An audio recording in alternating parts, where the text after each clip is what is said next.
අද අපි කතා කරන්න යන්නේ දෙහිවල ප්‍රදේශයෙන් වාර්තා වුණු හරිම අවාසනාවන්ත සහ සැක සහිත සිදුවීමක් ගැනයි.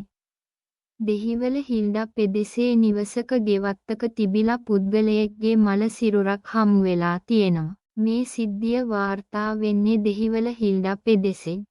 පොලිසියට ලැබුණු 119 හදිසි ඇමතුමක් අනුව තමයි මේ පරීක්ෂණ ආරම්භ කරලා තියෙන්නේ. පොලිසිය සඳහන් කරන විදිහට මේ මියගිහින් ඉන්න පුද්ගලයා අවුරුදු 46ක් පමණ වයස ඇති කෙනෙක්. ඔහු පදිංචි වෙලා ඉඳලා තියෙන්නේ දෙහිවල සංජයපුර වෛද්‍ය පාර ලිපිණයේ බවට මේ වෙද්දී තොරතුරු අනාවරණය වෙලා තියෙනවා. විශේෂම කාරණය තමයි පොලිසිය සැක කරන්නේ මේක සාමාන්‍ය මරණයක් නෙවෙයි ඝාතනයක් වෙන්න පුළුවන් කියලා.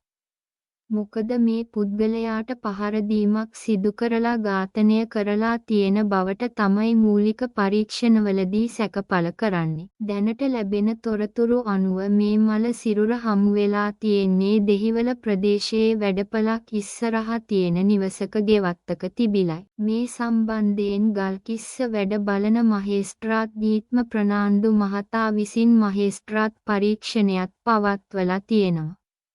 සිද්ධිය සම්බන්ධයෙන් දෙහිවල පොලිසිය වැඩිදුර පරීක්ෂණ පවත්වනවා. මේ වගේ අලුත්ම විස්තර දැනගන්න දිගටම අපිත් එක්ක එකතු වෙලා ඉන්න.